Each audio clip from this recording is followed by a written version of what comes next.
Hello, Flickin' Fanatics. It's Jesse Swift, joined by Sean Wingblade and Allison Salamoni tonight for our Andor finale / season recap and review. We got so many things to talk about, just mostly about how excellent the show is, but we're going to break it down into characters, settings, dialogue, plot, all that good stuff. We're going to get into it. We hope you join us for that right after the jump.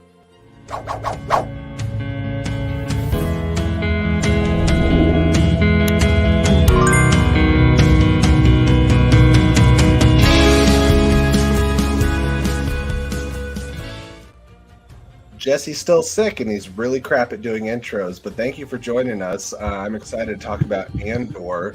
I've watched this episode 1.5 times so far today. Watched Lauren's in the other room watching it. I didn't want to leave because they had just started doing the Marva speech. I was like, no, I gotta go. Marva speech. Oh my god. I think asking if you teared up in this episode, or it's how many times. Times. Yeah. How many times? Like, what was the first time? Like, that's more 3. Of a better question.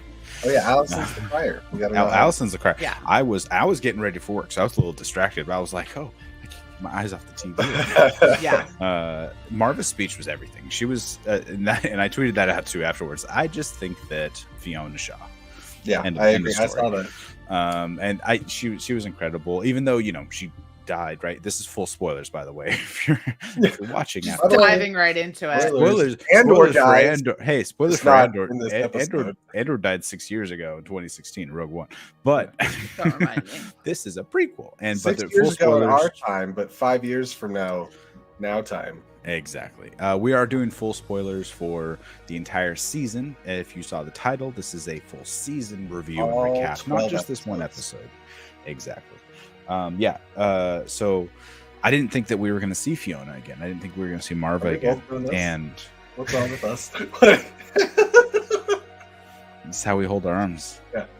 I didn't think so, great. and so I was glad to see her because I felt like she went out kind of. It was like very unceremonious off a screen. We didn't get to see the end of her, so I was glad that they brought her back in the small way they did. It was literally a ceremonious send-off. Yeah.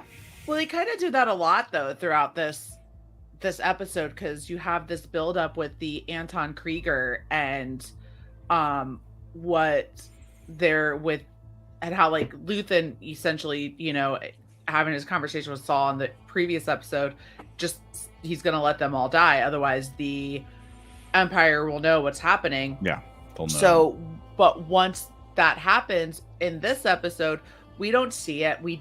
All we know is they did it, and Dedra is pissed because she wasn't there for it. She needed a witness. She's like, no, They just pissed because she needs to get laid, and the dude's lining up for it. Cyril is here. It might happen now. He saved her. I refuse to call him anything other than corn syrup. His name's Cyril Kern. It's basically corn syrup backwards.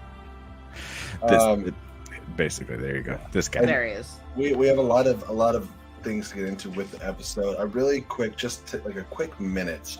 I wanted to say, what were you expecting going into the show, and what were your lasting impression thoughts coming out? Just like quick thoughts, like this is what I was expecting, this is what it ended up being.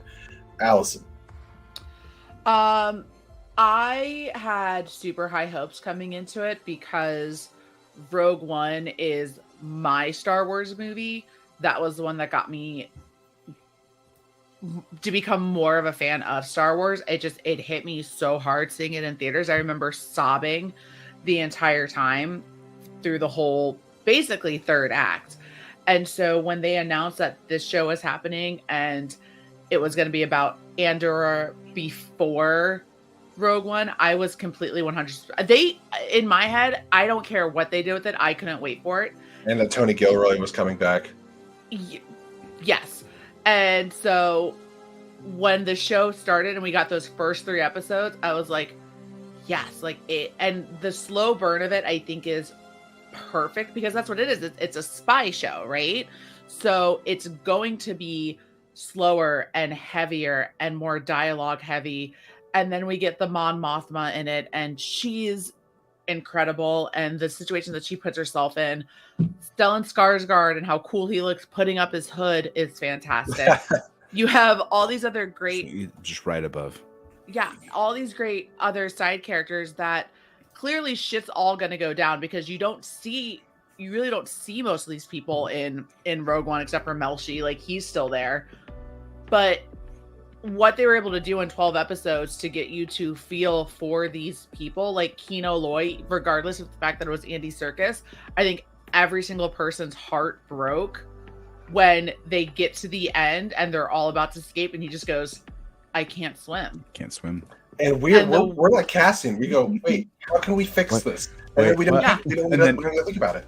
And then we get bumped off the and I'm like, I'll save you. I'll come back for you. Like, I don't know. Like, I will drag you through the water. So the way that the writing and the direction and everything about it and the emotions that they're able to get you to feel for all of these characters, and so many of them only in 1 or 2 episodes of this 12 episode arc, I think was done so brilliantly. And I'm so sad that there's only 2 seasons, but I get why there's only 2 seasons. Right. So we're getting all this set up in these first 12 episodes to where he officially joins the rebellion right there with Luthen, that I can't wait to see how much shit hits the fan next season. I'm so stoked for it. And I kind of feel like this show's not just, because I think we looked at it, or some of us had looked at it as a setup for Rogue One, and casting's part of Rogue One, that's true, but I feel like the things that are set up and the things that casting are involved in are bigger than Rogue One and farther reaching than Rogue One, because it's like the entirety of the rebellion. And Rogue One was a victory for the rebellion, but again, it was just part of the story. So it feels like it's more than setting up a movie. It's setting up a tonal shift or a power shift in the Star Wars galaxy, unlike anything that we've really seen in forever, making both sides more interesting. It's the most interesting the rebellion's ever been. It's the most interesting the Empire's ever been. And we have memorable characters that have been introduced on both sides. Sean, going into it, how did you feel, and what did you feel coming out? I couldn't give 2 squats about this show going into it. Rogue One is my second favorite Star Wars movie. Of course, behind The Last Jedi, because it's the best Star Wars movie. But I don't have the same reverence and like nostalgia for the original trilogy. I had seen them and I had seen the prequels, like, you know, growing up and stuff, but I didn't like latch onto them. It wasn't something like my dad put on all the time, which typically where most fandoms come from, right? It's something your parents introduce you to or you live with, unless your friends, you know, gravitate to you naturally. So I wasn't like a diehard Star Wars fan. I tried to get my kids into Rebels when it came out. I think it was like season 2, and they were just getting old enough to actually pay attention to cartoons. So I was like, all right, cool. I watched this show called Collider Jedi Council all the time, and I enjoyed like just listening to them talk about Star Wars. And Rebels had just come out. I think they had just actually launched their show, and so I was like, oh, I'll give this Rebels show a shot. I'll try to get my kids into it, and it'll be like a gateway to geekdom type of thing.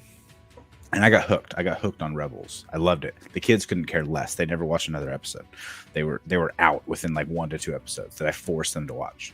But I got hooked onto it, and so then I went back and I started getting into Star Wars. Like I went and bought like the Blu-ray 6-disc set, and it was right when The Force Awakens was just announced. So they had, I think, just put out like the first trailer or something like that.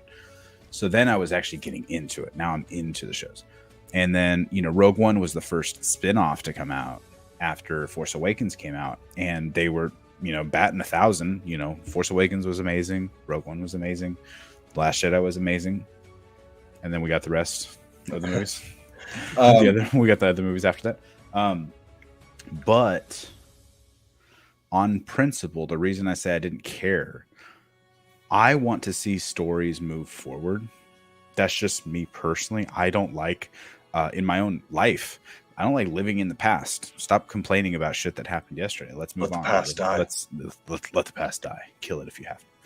But just in general, as like general rule of thumb, as a principle, like move forward in life. Like shit happens. That's great. Learn from it. And, you know, don't make that mistake again. That's my mentality type of thing. Right. So when they announced the prequel spin-off to the prequel spin-off, spin-off. yeah. I was like, okay. And I also, I felt the same way about Obi-Wan, right? I felt the same way about Boba Fett. I kind of felt the same way about Mando, but at least Mando was a completely new story with a character we had never heard of before. Right. I felt the same way about House of the Dragon. I felt the same way about Rings of Power. So it's not just Star Wars fandom where I'm using this principle. I would like to move forward with stories. I'm more excited. But at the time with all these shows coming out, I was more excited about She-Hulk. I'm more excited about the potential Jon Snow show coming out with in the Game of Thrones universe. So yeah, that's just where my mentality is, right? But I think it's a testament to this show that this is one of the best shows of the year. And it's turned me around as far as what I enjoyed. It's not like I was going into it like sticking my nose up skeptical. I was just skeptical. I was like casually skeptical about the show. I'm like, all right, prove me wrong type of thing. And they did it, week in and week out. They did a great job with the characters, with the cinematography, with the feel, the dirty, down and gritty feel of real people in these Star Wars universes, not just our heroes, not just our space wizards with laser swords. They did a great job, and they turned me around, and I enjoyed it. I love the show. It's great. I fully agree. I like that I went last because I feel like going into it, I fell somewhere in between Allison and Sean. Allison said, second this was announced, F yeah, I'm in. I was all in. Sean said, stop prequeling. Stop it. Let's do something else. And I was, obviously, by the time we found out about, actually, was Andor was announced the same time the first season of Mandalorian was announced, wasn't it? It wasn't part of the new onslaught of, so I think it was announced a long time ago and it just took forever to get going. But so when they were announcing everything, I was like, Andor, okay, interesting. And I think at first I kind of like pulled back a little bit and I was like, I don't think I'm that excited about this. And I don't remember who it was, but someone's like, this has the opportunity to really be take that moment in the beginning of Rogue One where we see Cassian have to take the guy out in cold blood because he was about to give up his position and stuff. Mm-hmm. He's like, this could be a show that shines a light that we haven't seen before on just how gritty, dirty, and difficult a rebellion really is, and a revolution. How slow. Yeah, and how slow. Because there's still years prior to this moment, right? That this is being built. Like, honestly, I'm out at the point, because I know Sean's like, don't go backwards, but now I want to know where Luthen comes from. I want to know. To be honest, I do too.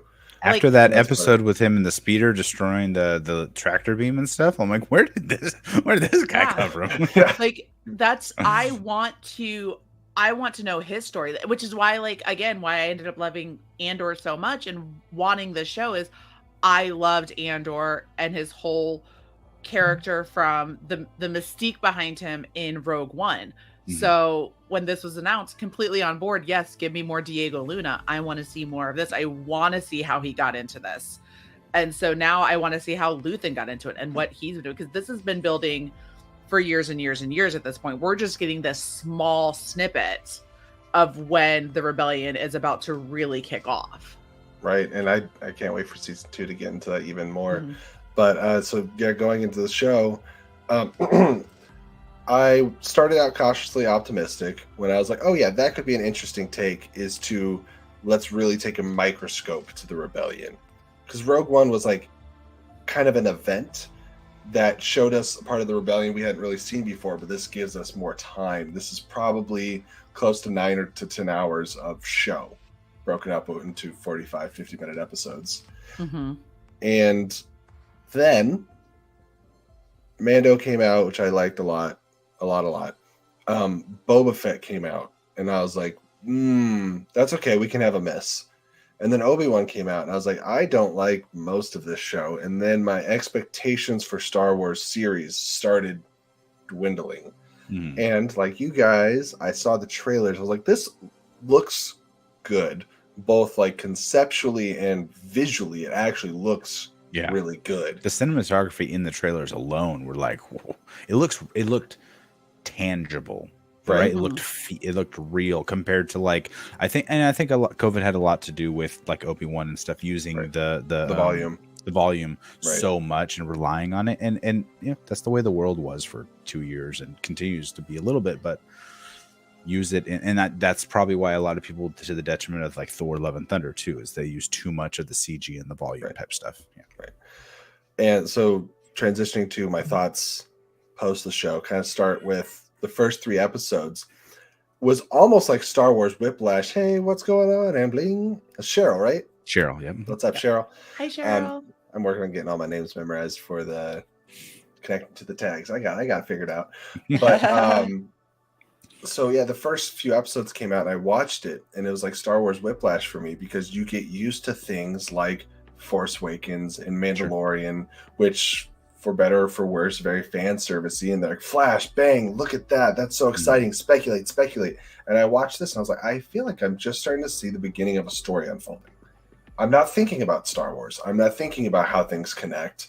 I'm with Andor and the like being introduced to Luthen and Bix and these characters, and I didn't know how to feel the first few episodes. Like I liked it, but it was so early. I didn't know how invested I was. Then flash forward, we get through everything. We get through all these interesting arcs, and like Sean said, I think this is one of the best shows on television. I'm partial to the Sandman. I'm not going to let anything touch that. It's my show for the year. But one of. Yeah. I don't know if I could do a top 10 shows of the year, but I could definitely do a top 5. Right. And so I think that'll be a video idea for the future, and maybe I could give you my top 3 right now. Early January. Go. Top 3. Boom. Go. The Bear, Sandman, Andor. Good. Not in that order, but like those would be the top 3 that I would go with. The 3 that I would say some of the 3 best shows. Those are probably in my top 5. I haven't seen Bear, but I really enjoyed Bear, House of the Dragon, and Yes, Chef. Rings of Power was Yes, Chef. Great. Well, you say Yes, Chef, and I'm sorry, I just saw the menu, so my mind is somewhere. Do they else. do that? Do they do that in the movie? Of course they do. Yeah. Of course. Okay. I haven't seen it. And then a lot of that. Yes, okay. A lot of clapping. So yeah, that's kind of I love. You forgot Mighty Ducks Game Changers, and Wednesday came out today. Yeah, Wednesday came out today. Wednesday just came out today. Not a show, but on Disney Plus. Do you guys know what comes out Friday? Guardians of the Galaxy Holiday Special. Holiday Special. So, but back to Andor. Guardians Volume Holiday Special. Here's the bad news. What? With Andor? Oh yeah. The precedent's been set, and I'm sorry. My bad news. You have created a bar for me of now what I like to see in Star Wars. When you're giving me the same kind of level of stuff, same at season 2, confirmed. When you are giving me the same level of stuff, it doesn't bother me when you kind of like whiff it, right? Yeah. And I'm like, sometimes you're good, sometimes you whiff it. It's okay. Sometimes it's Rise of Skywalker, sometimes it's Force Awakens. I feel differently about those 2 things.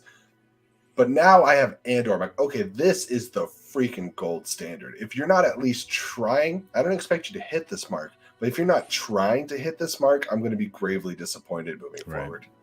And that doesn't mean it needs to be a carbon copy, but I would like to see them do a Jedi story with this kind of love and attention to the dialogue, to the mythos, to the settings and the buildings and the tension and the looks and the acting. Everything was on a different level with this show. That's my thoughts. All right. I like it. I think the okay, Picasso. The tension building across the entire season was so phenomenal with each part of it. You have the first part with Aldani, right? So we get through the first 3 episodes, and now he's getting set up with Aldani with the garrison and robbing the garrison, and you have this great big tension build over those couple of episodes.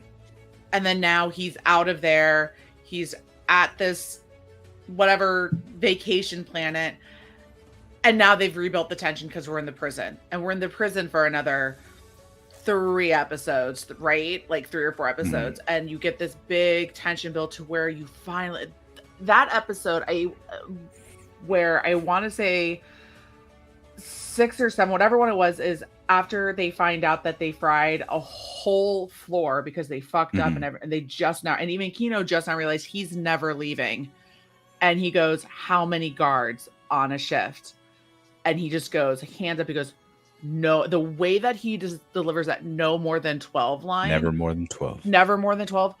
It Mhm. like you're just like you knew shit was going down next Let's episode, go! and Yeah. you couldn't wait for it. And then that's done, and now we have this next tension build too. He finds out his mom, like just the like once you think you get to like you're over that hump, you're like, all right, here we go. He's gonna get a break. We're gonna get there. It then just keeps coming and it doesn't stop, and it's an anxiety attack with every episode, and it's building. It's just done. It was just done so well without it being too much all at once, but also everything all at once. Well, let's Everywhere. So they did such a beautiful job at multiple times throughout this entire season. What you just described is they had this chunk of, a 50-minute, most of them were about 50-minute episodes. And it was this steady increase of tension, and just right up until like the last minute, and you're like, you're on your stomach's in knots. You're like, what is gonna happen to? When's it gonna happen? How's it gonna get there? The only person we know is safe is Andor, right? But they did such a masterful job at having us care about all these other people around him, where we know they all die. I mean, everyone dies eventually, but like, what's gonna happen to these people we care about? And so that was masterful. Well, that's what you just did, though, is probably the best way. Let's hop through the series. Maybe we can go like storyline by storyline. Because I wanted to talk about Aldani, especially how gorgeous that was. Yeah. Well, let's get to that second, because the first one was introduced to Andor on Ferrix, and so we get to see some flashbacks. Mm-hmm. We get to see him joining, essentially, learning about Luthen, and then escaping, essentially, when Cyril decides to, enter the fray. Oh yeah, we get right off the bat Cassian taking out those two dirty cops. Yeah. I'm struggling to remember the name of that planet. It's mentioned a lot in the beginning, and then they stop mentioning Morlana? it. Yeah, Morlana 1 or something. Morlana 1, yeah. And so that sets the precedence of feeling, again, like Rogue One. You're like, Cassian will do whatever he needs to do for himself, but that it changes, his reasonings change, and we see as the show progresses that Marva kind of becomes his fire on top of other things. But she seems to become the fire for everyone's rebellion. That's true. By the end of it. That's true. Cheryl, I don't know who Corin Horn is. I'm not familiar with that name. I don't know if anyone else Cyril Kern. Yes, Cyril Korn. Someone who took his job way too serious. But again, that's again too like you're seeing the build up again of the Empire, right? They just been letting Morlana 1 keep using their private sector security because they weren't giving any pushback to the Empire. There weren't any big incidents. There was none of this, and then they go and they take things into their own hands with Cyril and whoever he decides to take over to Ferrix, and they fuck it up royally. Right. And now the Empire's like, and we're here, and you're out because you couldn't just do what tracing you needed to character do. Arcs between episode 12 to episode 1 is so fascinating and interesting. Yes. And the way that they handle politics, law, the rebellion, government oppression, everything is handled so eerily well. And I think that was very apparent with Cyril and watching what happened. And we got introduced to Cyril and Deidre, and we got a little bit of Marva in the first few episodes, and then also with the flashbacks explanation, which I didn't think I was going to say this, but I could have used spread out throughout more Cassian flashbacks, because we have them leaving the planet, and then almost nothing until a little short flashback we got in the finale. I wonder if that will come up more in season 2. It might. Possibly. I mean, that's one of my minor gripes about the show, is that we get set up with these flashbacks and he's looking for his sister, and then he's like, all right, no, never mind, I guess. And granted, he gets caught up doing other things. He goes to prison and he's part of a heist, and so his life starts to roll. But I guess he just went the wayside of his sister. Granted, I mean, maybe I'm just, he got out of prison. He went directly back to Ferrix. So it's not like he had time. I'm pretty sure. I think in one of the episodes, Marva told him to stop looking for her. Yes, that is true. So he probably listened and stopped at that point. Now, Yeah. again, we're getting a whole nother season. Could that be nothing is done fly by. At least this is how I feel from watching. It's a very these shows. intentional show. Everything is intentional. Everything with Mando's been intentional. I feel like everything, whether you agree with it or not, shit's intentional for a reason. She was brought up for a reason. We first see Cassian trying to find her for a reason. I would not be surprised if this comes up again in season 2. Sure. I agree. I think as I brought that up, I was talking myself out of it because he didn't really have time to smell the roses. He kind of just rolled from one event to the next. Exactly. Throughout the season. And because this was about probably 6 months or so condensed down into 12 episodes, whereas the next season is going to be 4 years jumping through time. So I wonder if maybe his sister will be one of the story beats in that. Sure. Yeah. So that arc wraps up with basically, we get introduced to Bix, and Bix sets up a sale between her buyer and the part that Cassian has basically like confiscated or gotten an Imperial part of some kind. I forgot exactly what it was. Some sort of transmitter type, or it was like a code, for like going through blockades and whatnot. Something like that is what, if I remember right. Luthen had been doing some monitoring and knew what he was doing, and wanted to kind of bring Cassian into the light, or at least into his light, and then bring him on. And they were forced to, fish or cut bait and leave Ferrex together and go about this mission, really, or I don't want to call it a raid. What would you call it on Aldhani? Kind of like a raid. A heist. A heist. There you go. That was a good thing of the word. Yeah. Yeah, and then we are introduced to Vel and her merry band of misfits that we all get invested in to different degrees. Some make it all the way to the last episode of the show. Some do not. Let's talk about the heist. Let's talk about the buildup for the heist and the things that went down on Aldhani, and the constant tension between that ragtag group of people that were like, there was an inner group that really trusted each other, and then Cassian comes in, or Clem, which was he took the name of I would say his father. Yeah, it was kind of father figure. Yeah. Yeah. I mean, Marva was his mom. That Clem was his dad, basically. And then we had cousin from the bear at Skeen. Literally, Frank and I, as soon as we saw him, it was 4:00 in the morning, and we both went, "Cousin!" You might also know him as Micro. He was in the Punisher universe on don't know him for Netflix. That. He played Frank Castle's guy in the chair. It's funny. Micro was Wayne Knight in Punisher Warzone. Very different person. Welcome to your inner geekdom study group. Right. So, and then Nemec, who we finally hear a bit of his manifesto in the final episode, which he ended up giving to Cassian on his deathbed, basically. And then we Vel and what's her girlfriend's name? Vel and Cinta. Wow, Cinta. Okay, we got there together. Way to go, team. So I like this. It was very, once again, tension filled, right? Every bit of this. We had the Imperial officer, sergeant, whoever he was, who was double crossing the people on. A lot of that in this show. True, because one way or the other, they had killed his wife or girlfriend or whoever it was. Yeah. And basically they just essentially Luthen just wanted to make a dent, right? He just wanted an event to happen to show them that they couldn't be stopped. And I'm sure they need the money for stuff as well. But I don't think that there was any bigger, big picture plans. It was more like, hey, announcing that we're here and we're gonna fuck with your shit. Next thing you know, Aldhani was being talked about everywhere. And we had people. Not only that, and we had people on the inside, because there was no way they were going to have gotten into that garrison and do what they were needing to do without having somebody on the inside helping them plan. Yeah. And we come to find out later, or at least maybe I'm assuming, that Lenny is probably the one who was leaking them information about maybe Aldhani and a lot of other things, because Luthen has that whole conversation with Lenny. Frederick, welcome to the show. Hi, Frederick. Thanks for hanging out. Agreed. I can't tell you how many people have been like, yeah, I haven't watched Andor yet. And I'm like, what are you talking about?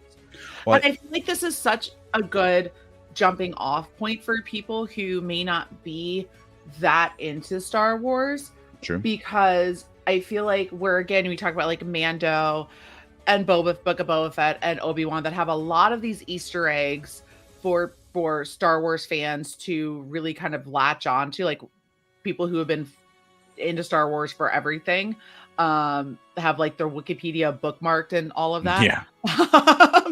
But like there's a lot of fan service in the sense like here's a lot of these Easter eggs, whereas Andor, there's a lot of character. I mean, we all know who Mon Mothma is. You know who some of these people are, but I feel like Saw Gerrera we saw in Rogue One.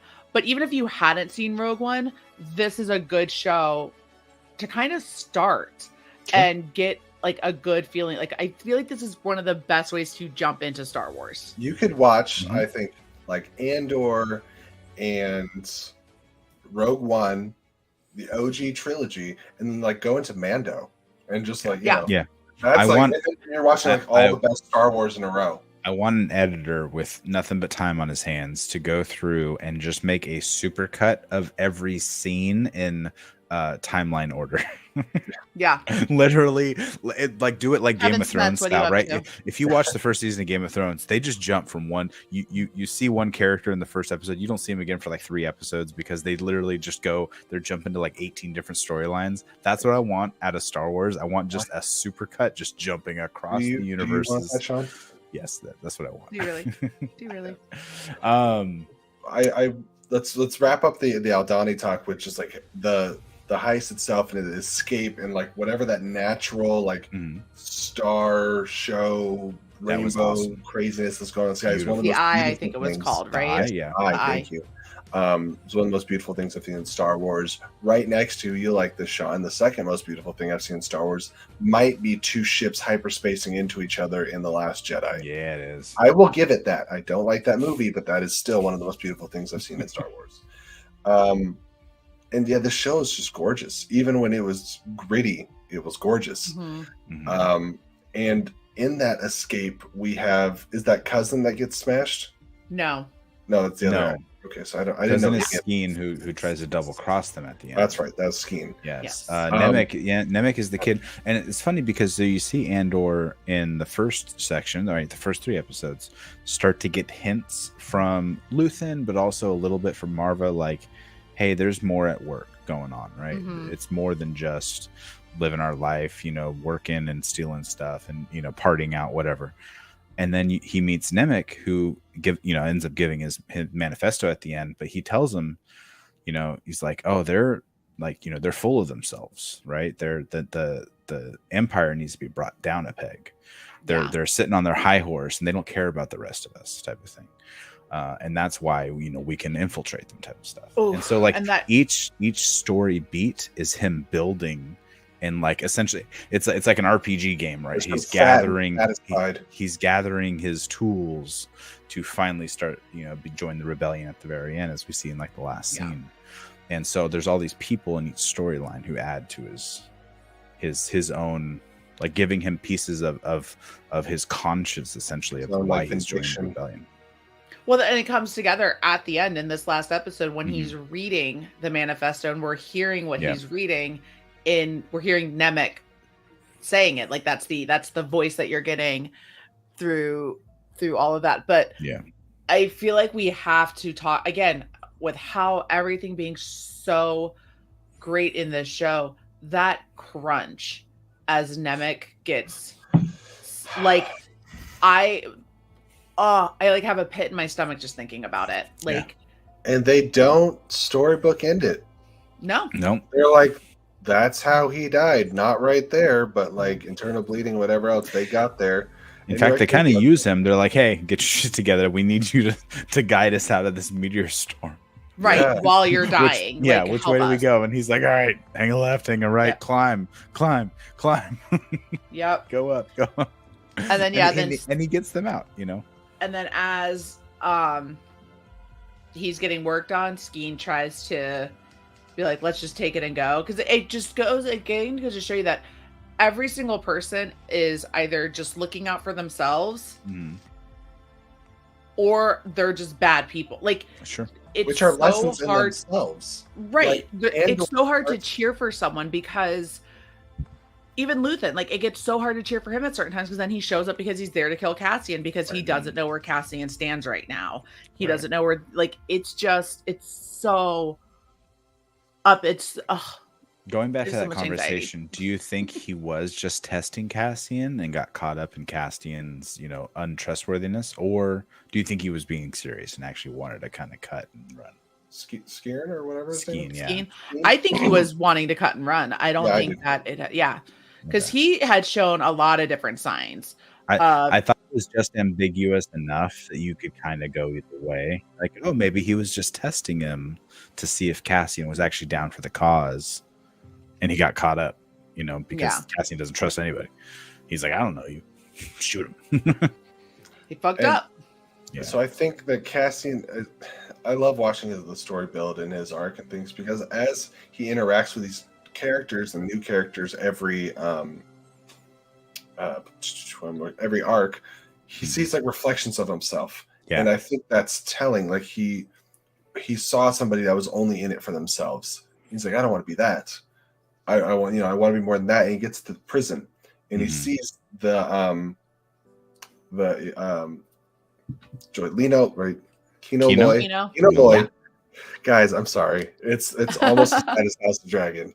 All the names. Yeah, Kino was very much first kind of a like workman's union kind of guy almost. Yeah. Just like, hey, we got to do our time and then punch out at the end of the time. He's like, I have 240 days left. You will not fuck this up for me.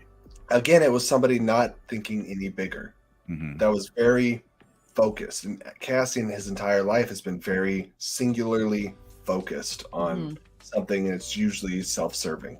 Mm-hmm. And I think these are all lessons that get us to the Cassian that we have at the end that is willing to make sacrifices, and by the time we get to Rogue One, really willing to sacrifice everything. Well, in that prison is kind of where he learns to become the leader, right? To have something worth fighting for.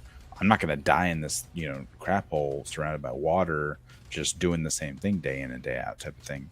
Granted, I mean, he only had, a 6-year sentence, so maybe he wouldn't have died, but still, you always have that danger of what could happen type of thing.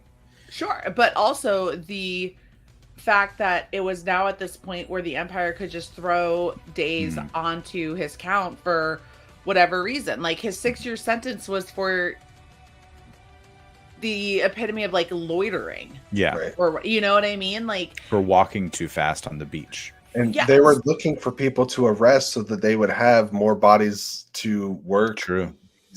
Death Star parts. Yeah. Find out. Which I think a lot of us kind of predicted. And we see that terrifying those KX droids.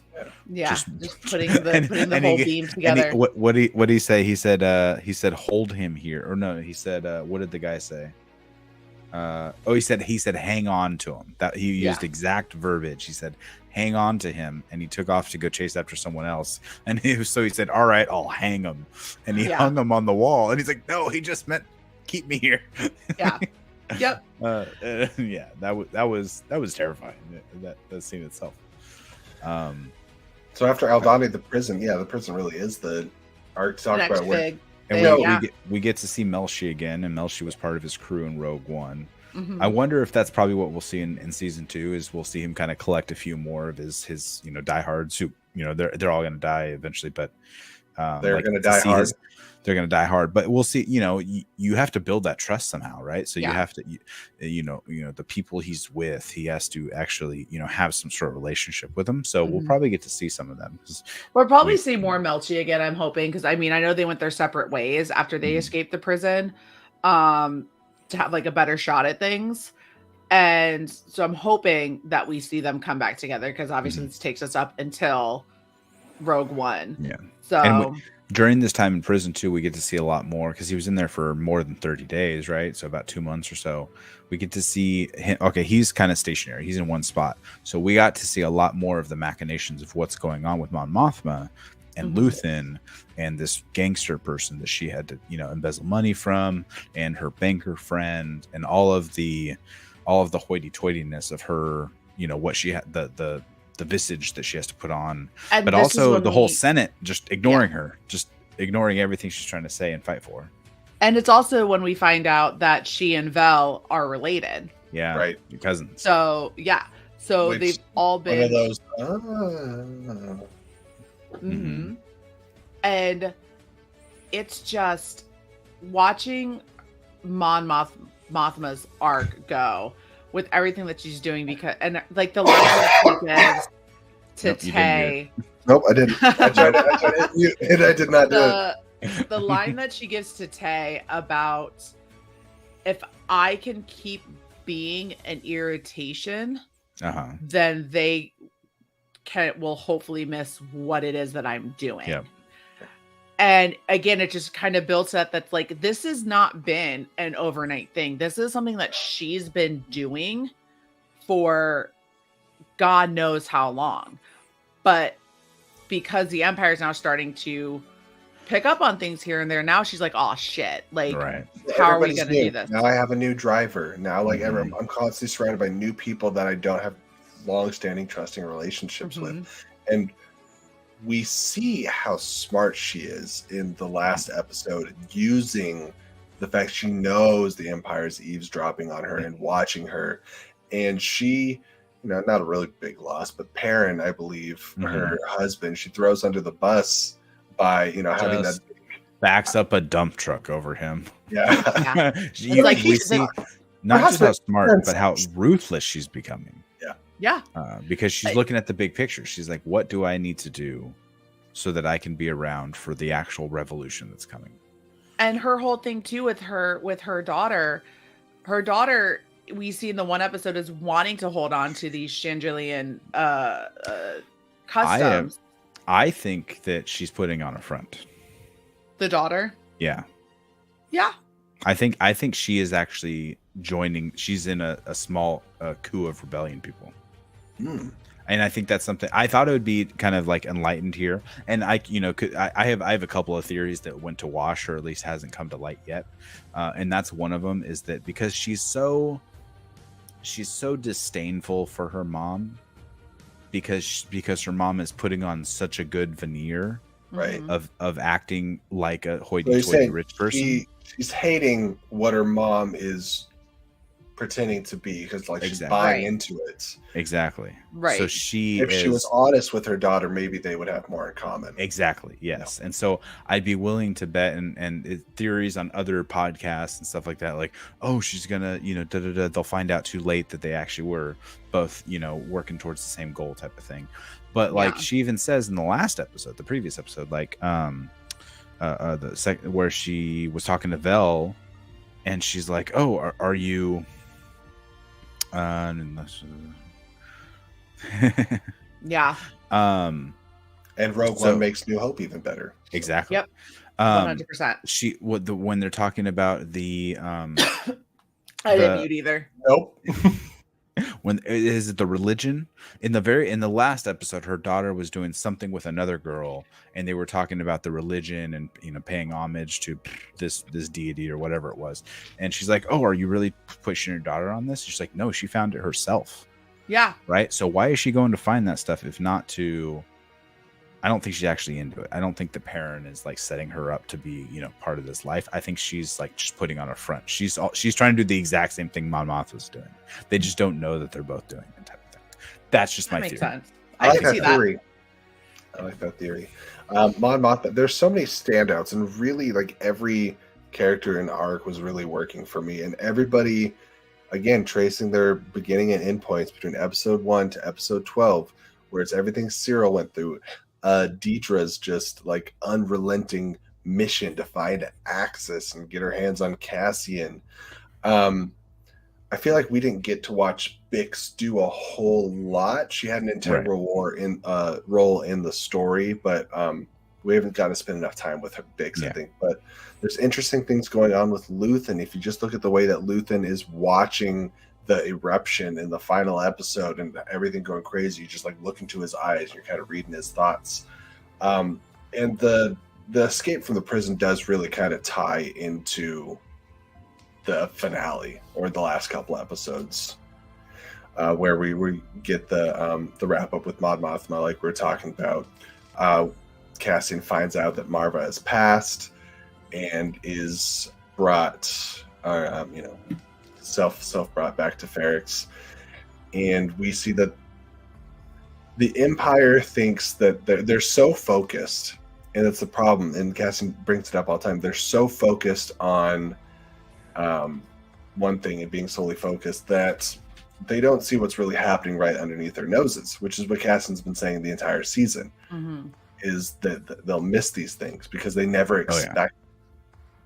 And so that they're doing a big funeral march for Marva, and you have B2 Emo, who I love very much, projects the Marva speech and stuff in it, and everyone's coming out to the. I never thought I would see like a flute or like a clarinet in Star Wars, right? A full marching band. Two of them, two full marching bands, that marching down Rick's Road. That was cool. Rick's Road, the name of the episode. Mm-hmm. And once again, we have a phenomenal speech this time from Fiona Shaw, and we just never talk enough about the dialogue in the show. It was just like speech after speech, and it's almost a joke how every time somebody starts monologuing, you're like, this is about to be life-changing for Star Wars. This is going to be the best thing we've ever seen. Every time somebody starts talking for more than 10 seconds, you're like, this is going to be the best dialogue in Star Wars. And each one was better than the previous. That conversation, that speech he has with Lenny. No, it was going back to Luthen in episode 10 with Saw, when Saw's like, what have you sacrificed? No, that was Luthen. That was Lenny and Luthen. Lenny and Luthen. Was that's what? Yes. So what did you Lenny with the spy? Yeah. What did you sacrifice? And the way that he just shuts him down. I made my mind a sunless place. I burned myself for a sunset I'll never see. I was just like, because I share my dreams with ghosts. Yes. Yeah, because and ghosts meaning all my friends that died. We've sacrificed their lives because they're gone. Yeah. And that's also at the same time he's finding out about what's going to happen with Anton Krieger, and he's like, yeah, that's someone that I've been working with, and they're all going to die. So that's theory number 2 that didn't come to fruition. Was I thought Luthen was going to be Anto Krieger the whole time, because he was making such a big point in each episode. We're sacrificing 50 men and Anto Krieger. We're sacrificing. There's going to be at least 30 to 50 men and Anto Krieger. Like, he said that multiple times in multiple different episodes to multiple different people, and I was like, why is he like? He's so like, all right, Anto Krieger, this huge guy, right? And we see maybe possibly what might be Anto Krieger on a projection when they're interrogating Bix. But we never see it. It all happens off screen, right? When the actual raid happens and they kill them all. I thought that it was Luthen psyching himself up, preparing himself to go, I'm committed to this rebellion and I'm prepared to sacrifice myself to let just to throw them off the scent, to stay true to my mission. And I thought it was going to be this whole thing where he was going to basically walk into an ambush. He set up himself just to throw the Empire off, and let Mon Mothma kind of take over. Like, that's kind of what I thought was going to happen. None of that happened. So my theory was, of course not. I'm glad I didn't share it with anyone ahead of time. So you're an idiot. I think Luthen is, much like Mon Mothma, very important in organizing and funding a lot of this stage of the rebellion. I'm so glad that we're going to get more Stellan Skarsgård in season 2. So getting more Mon Mothma. Is it Genevieve O'Reilly? Is that right? Mm-hmm. Yeah. Getting more of her. Getting more Stellan. If only we could get more Andy Serkis, then my circle would be complete. I needed just one more scene. I just need to know what happened. That's it. Even if it's him just like chilling on that Miami Beach planet or something. We didn't. I just briefly talked about speeches, but Andy Serkis's speech to all the prisoners. Yes. During the escape, I was like, how many Emmys can we give this show? Is it all of them? Can we give them? I think all there of them? is a guest star Emmy category. I think there is like a special guest, and I need Serkis nominated. It just goes back. But he starts it and he's like, all right, fight back. And Cassian's like, is that all you got? And he's like, hold on, I'm turning it on.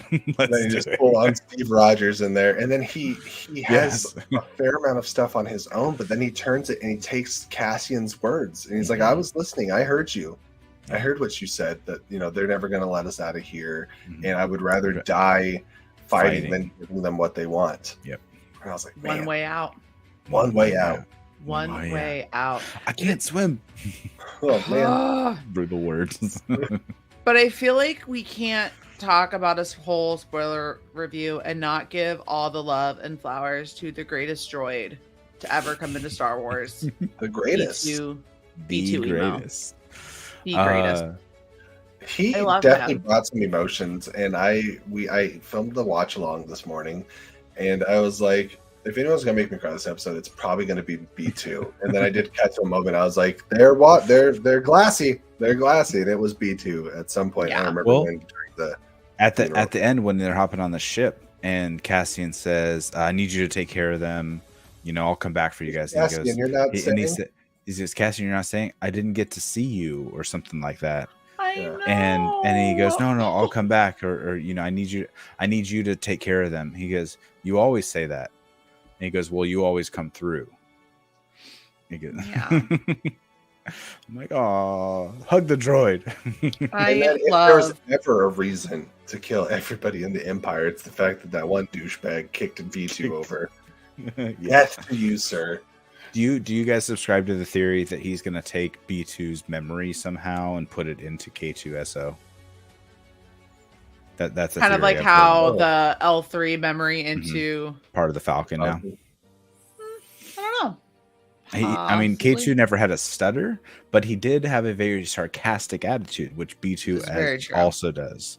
When So I oh my wonder- god, in episode 11, after Marva dies and he's Mhm. trying to I think it's Brosso's trying to get B to come with him. He's Yeah. like, "But I'm charging," and he's like, "You've been in there all day." You've been charging. You've been charging all day. He Or like- had trauma. He goes, Oh "Can you my stay?" God. Yeah. Or like just in the beginning of that episode, and he's like, "But I want Marva." I was like, "I know, baby too. I want Marva too." No. What a Yeah, shock.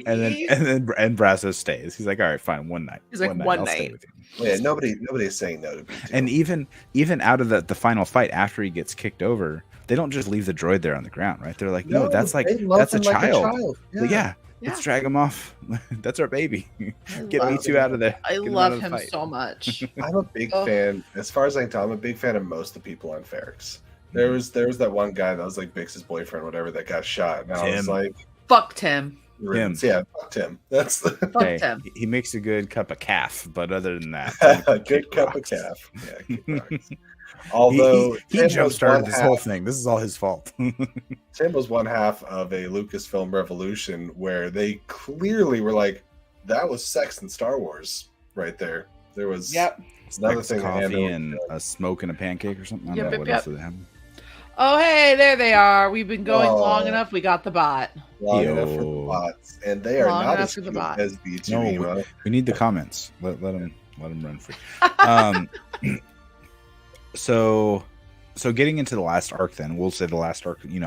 Everything's coming to a head, right? We got Marvis passed away, sadly, and everyone is setting each other up. So we didn't really talk much about Luthen basically telling Vel and her name Cinta. escaped, Cinta, "Hey, I'm here to kill Cassian." Cassian. He needs to Yeah. go." Or no, not him. Lila, right? Or Kyla? What's her name? Clea. Boom, there she is. Clea tells them. Granted, we were assuming Luthen, the orders came from him. Cassian needs to go. He knows too much about the heist. He's not part of the rebellion, not yet, right? He needs to go. So this whole time, Vel and again, Outside of their circle, he was like the only person to Cinta. survive Aldani. Yeah. He needs to go. So they've been hunting him down. So now everything is coming to a head. We're luring him back with Marva's funeral. Cinta has probably been giving intel to Vel, going, "No, he's probably gonna be here." Like, the same thing. Like everyone, we get all these three different stories, and then we get Cyril finally showing up again with Commissioner from woman. Yeah, Commissioner dude from the Batman. And they're all everything's going to explode. We got 4 different things going on. And then we get Brasso marching the brick down right before the rioting starts. Straight up takes her brick and just smashes dude over the head with it. I thought that was amazing. I love that. It was incredible. Yeah. The epitome of fuck around and find out is Brasso right there. Well, honestly, that's the rebellion with the Empire. The Empire kept fucking around, and they're starting to find out. But that's what's happening, right? Like, so the whole point of the Empire is they feed on power and control through fear, right? Tyranny takes constant attention. Whatever that line was that Cassian was listening to, it says, but there's breaks and there's cracks. Always. Because people are eventually going to fight back. And when people realize that when you're in a situation where there's more of you than there are of them, and you're a place like Ferrix, where we've seen multiple times that they have a communication system through this anvil beater and through like everything else that goes on with it. Like when he just kicks that stormtrooper off of it was that was why my one moment, I literally went like I gave my fist bump. I'm like, that was my fist bump. I was like, kick that dude. I thought he was gonna go to ham on like a whole garrison and just kick it like you're not gonna fuck with, right? And it's one of those things where they are coordinated in every way and anyway, and the people that have gone against that coordination, the people that have sided with the Empire, aren't lasting very long, and they're dying as soon as they turn their back on their people. Like it's one of those, and that's where the Empire keeps falling short. Is like they're so hellbent on having power that they're missing the little things, which is essentially how Rogue One's able, that whole getting the Death Star plan is able to happen, and the rebellion itself, and the reason for the original trilogy, right? Is all of these little pieces finally coming together because the Empire just isn't able to pay attention because it's not the focus. Maintaining the power. Once you have power, maintaining it becomes a focus versus everything else. Right. That's exactly right. And a fun little comparison that I thought of is this whole speech with Marva and everyone sitting there almost seemingly peacefully until they start getting like riled up and all coming together to take out the Empire. We just watched RRR. Was that not the scene of Beam getting what's the word I'm looking for? But basically tortured, and he had his song out to everybody, and everyone's like, break down these fences, screw the English, let's go. They turned him into a martyr. And ignited the fire that's going to spark the rebellion, and ignited everyone's fire to fight back. And it was great. And that Marva's speech too, just made you want to just get up and do something. Like I can't just sit here. It's a constant powder keg, and everything just needs a spark at some point to set You've been it all sleeping. off. Wake up. Oh my gosh. Wake up earlier. If you could do it again, I'd wake up earlier and start fighting earlier. And it was amazing. I think we've been talking a lot of positivity about the show, and I don't think it's perfect. I think there are a couple negatives, at least for me. I was waiting for Alice to go. Well, I do. So it is perfect. It's the best thing ever. And it's only negative in the sense that I wanted more. I wanted more from Cyril. I felt like he was a big part of the first 3 episodes, and he was a very small part of the rest of the show. This is true. And there was too much time with him and his mom. I'm like, okay. There was, and that's what I mean. There was just a lot of like meandering with his character. I think that helps. It gives you more of an understanding of why he is how he is. Sure, because of how awful his mom is. Well, that's what I'm trying to. Well, I'm not just his mom, but I feel like he was kind of a gateway to Dedra.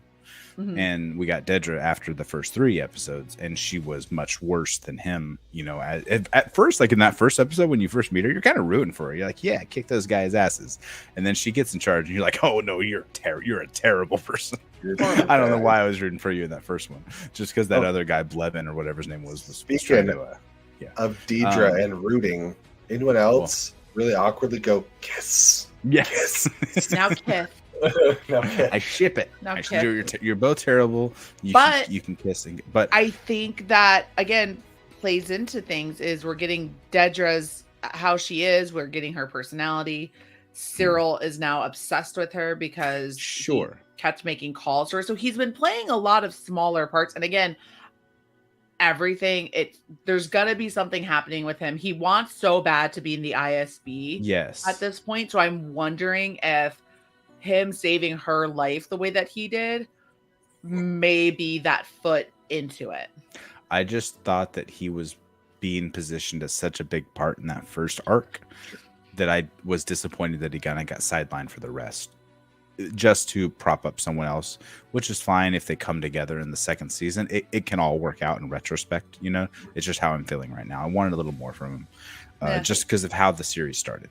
I think, and also my other detriment was, once again, I wanted more of Bix. I felt like Bix got sidelined, and I thought she was going to be a bigger part, and she had a very important part, but it was a very small part. And she wasn't in quite a few episodes, but then the episode she was in, she was just getting fucking tortured, which was really difficult to watch.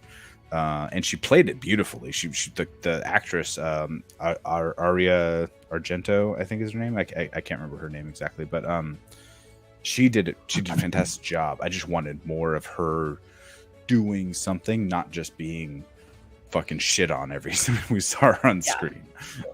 And so that's the only detriment, is I just wanted a little more, you know. And I think my negative kind of falls in line with that. And I'm sure if I thought really hard, I could actually find some like real ones. But it's honestly the release schedule for me for this show, having 12 lengthy episodes and like 3 or so at a time that are very interconnected. Yeah. Doing the one a week, I'm like, this is exhausting. Not the show, but like, I love the slow burn. I really do. But doing the slow burn and then waiting 7 days, I was like, oh my gosh. Like, because it felt like, in hindsight, in retrospect, tons is happening, right? But when you're taking it 50 minutes at a time, you're like, not enough is happening. So there's nothing wrong with the show as far as pacing goes. I think the show's paced beautifully. I think the release is frustrating. Right. I wonder if it'll be much better binge after the fact now. I think so. Binge it in a 3-episode chunk, like binge it in an arc a day type of thing. Or all at once if you got the time, you know, if you got, 11, 12 hours to your time. Allison, was there any negatives that stood out to you? No, I love this show so much. It's really I good. wish Kino Loy knew how to swim. Yes, the show would have been better if Kino Loy knew how to That is my my complaint. Should have taught Kino Loy how to swim. I wanted to see him get. I just wanted that's another death. I wanted one more scene. Just give some sort of check in on him. That's all I needed. I think there's quite a few performances, and they weren't just single scene performances. I think the entire season long performances of multiple characters, like Stellan, like the 3 episodes we got from Kino, like Marva, at least in her final scene too. Hopefully they get some Emmy love and some awards love, because they often ignore the fantastical stuff, the fantasy stuff. Granted, I mean, Stranger Things has gotten best drama nominations. I think other series have gotten they get the technical awards, like sound mixing, and hot CG and stuff like that. They just Stranger Things volume was it 4 was the last one? Yeah. Mm-hmm. It's great. Andor is better. Yeah, I think I can agree with that. I didn't watch different styles. You didn't watch Stranger Things? No. Have you seen any of them? The first 2 seasons. What's funny is, to me, that was when I felt like I was getting dragged through Stranger Things, and then I love 3 and 4. So, but I'm weird. Anyways, yeah, agree. Thanks, buddy. I gotta get ready to go see Glass Onion here soon. Oh, so yeah, you are. Our wrapping up thoughts here. Other than we all love the show, we don't have a lot of negatives for it. A little bit of speculation about season 2. Is there anyone you want to see, thing you want to see, story beat you want to? I mean, jumping into that, we see that everything he was working on the entire time in that prison was going to build the dish for the Death Star. Mm-hmm. So which is interesting, because it still has 4 years before it's freshly operational, right? Well, I mean, that was ribbon cutting opening day. When they were sending it off for testing. But it looks pretty damn ready for having years to go. Yeah. Sure. Yeah. I would, if possible. I have the hiccups now, so this is going to be rough. Great timing. If possible, I would love to maybe get some Galen Erso. Mm-hmm. Or Krennic. Ben Mendelsohn Yes. Orson Krennic, yeah. Orson. I would love to maybe see a little bit because we are getting to that I will say, I think Rogue One point. even at this point, I think Orson is. No, I guess he would be My with hiccup fault. Orson would be with, or not Orson, but Galen would be with the Empire at this point. Yeah. Oh yeah. He's been. Right. Yeah. There. It's the timeline's a little ambiguous between the beginning of Rogue One and when we pick up with fully grown Jin Erso. Sometimes some people said it was 10 years. Some people said it's more than 5 years though. It's more than 5. It's 10 or 15. And I think that was even like a Schmodown topic because they asked that question in a match and it was a whole big hot topic issue. So it's either 10 or 15 years, but yeah, it is within this timeline right now that we're in. Yeah, I agree. That would be really cool. And I love that Tony Gilroy and like the showrunners and stuff are not focused on putting people in just because. Right. Saw's in here Yeah. because he's like key like linchpin in the rebellion. He is a little bit of an unpredictable like I don't know if you'd call him like the Malcolm X of the rebellion. He's very extremist is the word I'm looking for. And it's an important story to tell within this story. So you're absolutely correct. Those are the two like ideologies of the rebellion. If you're going to compare it to like civil rights, like Malcolm X and Martin Luther King is like you have Mon Mothma and Saw. It's like, all right, are we militant? Do we just go in guns blazing and kill everyone? Who cares how many people we live? And I feel like Luthen is kind of somewhere in the middle because he has all these like spy machinations. So he's like the perfect middle ground between the two. But we haven't seen Mon Mothma turn into that yet. Yeah. We see hints of it in this final episode with now she's being ruthless. She's throwing her husband under the bus. She's like, I need to do any means necessary. Before there was any stakes, I wanted to throw her husband under the bus too. He, to be fair, I think he is just completely indifferent. Probably. I don't think he's like a bad person. He's just like, I'm just like a privileged, party boy. That's just how he grew up, and that's the type of person he is. It's not like he's evil. He's like, not evil or actively bad. He's just like when you look at people like Mon Mothma, by comparison, he sucks. Sure. Yeah. I think he's just so because apathetic. Mon Mothma's a girl boss, and we're all here for it. Hell yeah. Hell yeah. I think we're gonna see some ruthlessness out of her to become the leader of the rebellion. Like, I need to do what needs to be done type of thing. And we see that in the final episode. We see parts of it. So I think she's going to have a huge arc in the next season of where her character goes. I'd like to see him link up with a few more people that we see in Rogue One. And I have to go back and rewatch Rogue One exactly to see how the dialogue goes. I'm thinking about that first scene when Jin gets brought in to meet Mon Mothma and everyone at that round table, and they're telling her about, hey, this is why we need you here. Your father's building this thing.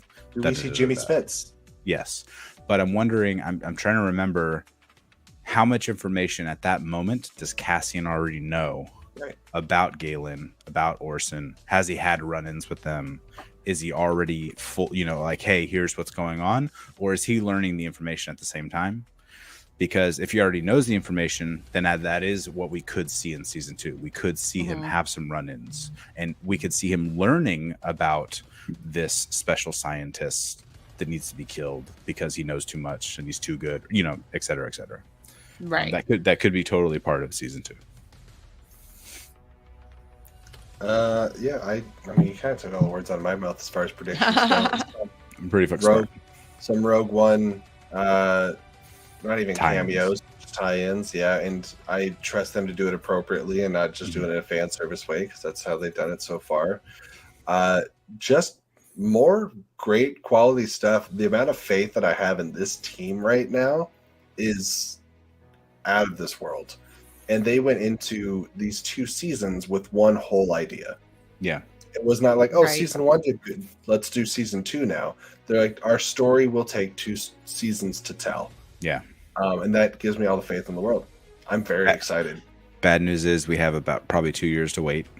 They just started filming. 2 years to wait for Andor, 2 years to wait for Rings of Power, 2 years for House of the Dragon. Over it. I'm sure Sandman's going to be about 2 years from now. Yep. So, Yeah. Got a lot Let's of watch time to some wait. movies between now and then. You guys can watch Boo. movies with us when we do have our reviews and things like that. Do you agree with me on the sentiment Never. that the last line will be the Avengers Assemble moment of Endgame when Cassian will finally say rebellions are built on hope? I feel like that'll be the last line of season 2. Maybe. Because I was waiting for Marva to say that to him. I really thought Marva was going to be the She one. had a to lot put of her that in own his head. great lines. Yeah, She did. And, yeah, absolutely. She I really just did. I We just could go a thought he whole was going to nother get hour that. just talking quotes. Yeah, I just thought he was going to get that from her, and it didn't happen. So I think that they'll put that Well, into season. they could still retroactively do it by having a flashback where she says, and then he brings it up later. Oh or yeah, something. she could be a part of. Yeah, she could be a part of a season with. That's flashbacks. give me more Fiona Shaw Yeah, in absolutely. flashbacks, and I more. would really like Yeah. to see Clem. Jimmy in the next one too, and maybe Marva's. I would love to see Marva's message reaching out to other planets, because I feel like Agreed. that's what I feel like, because they were Luthen, Vel, Cinta were all ready to go kill Cassian. Hey, let's go find him. Let's kill him. Mhm. As soon as they saw Marva's speech, they're like, "This is the rebellion. Yeah. We don't want, like, our plan's out the window. We're not going to kill them." You know, they left. They didn't even say like, "Hey, let's leave." They all just like left. They didn't Yeah. even like converge. They just dipped. They're like, "Hey, shit's going off. We're leaving. We're not killing Cassian anymore." And Yeah. so I feel like they realized in that moment, like, all right, this is bigger than we thought it was. This is what we want. This is exactly what we want. This is what we want to be a part of. And so I want to see Marva's message get out there to the universe. Hopefully I love something kind of like in Star Wars Rebels when, like, I think it was Obi-Wan's message started making its way through different comms and things. But Yeah. anyways, yeah, great show. Just about a 10 out of 10 for me overall for the show. Loved it. Can't wait for more. Is there any final thoughts that you guys have? 8.5 to 9. It's not perfect, but it's really, really freaking good. Really good. 11 out of 10. You guys are crazy. Great. Allison just finding the even point between us and going Going over. off the charts. I Alright. loved it. Well, thank you for everyone that joined us either now or on the rewatch later, or anyone that joined us for the watch alongs or any of the other discussions we've had about this show. We can't wait to talk more about Andor and more about Star Wars for when things like The Acolyte come out, Mandalorian Season 2, Ahsoka. Hopefully we have a lot more good Star Wars to come to rekindle some of the faith that might have been lost in a couple past entries. But looking More forward to prequels. Ahsoka is a prequel to the sequel series, but a sequel to the original trilogy. Yep. And Sure is. Acolyte's kind of like House of the Dragon. It's going to be so far removed that we don't really have to worry about how connected it is. That is a prequel series that I'm okay with. If you go back in time, but you make a hard 90, Right. and then you pull forward in time, I'm okay with that because I know nothing of what's going on over there. Yeah, it's supposed to be like the height of the High Republic, the uprising of the Sith. I'm like, great, that's all stuff I do want to see. Mhm. Fantastic. And then we got Skeleton Crew with Jude Law, directed by John Watts. Yes. Or by I don't John know when Watts. that's set. Have they talked about? Is that a prequel? I Is it don't another know what the prequel? timeline for Skeleton Crew Good. is. That's I the feel one like- I'm excited about. I'm most excited about that. I feel like Let's somebody go. said it was during the sequel series era, but I'm not Which- positive. And that one has already been filming and has been in production. So I think that's something we will get in between all of this. That I don't know when that's set. They haven't announced a date Yeah, yet. but they definitely are. They are filming already. All right, guys. Ooh. Well, Speaking of Yes. the Acolyte, the main character in Squid Game, which you're watching, Yep. Mhm. is in the Acolyte. oh, is he? Yeah, Super cool. the main guy, the Okay. dad. Okay. All right, guys. Well, thank you so much for joining us. Thank you, Allison. Thank you, Sean. I had a whole bunch of fun, and hopefully everybody watching did too. Can't wait to talk more Star Wars. Until next time, keep it real and pew pew pew. Vroom, vroom, vroom.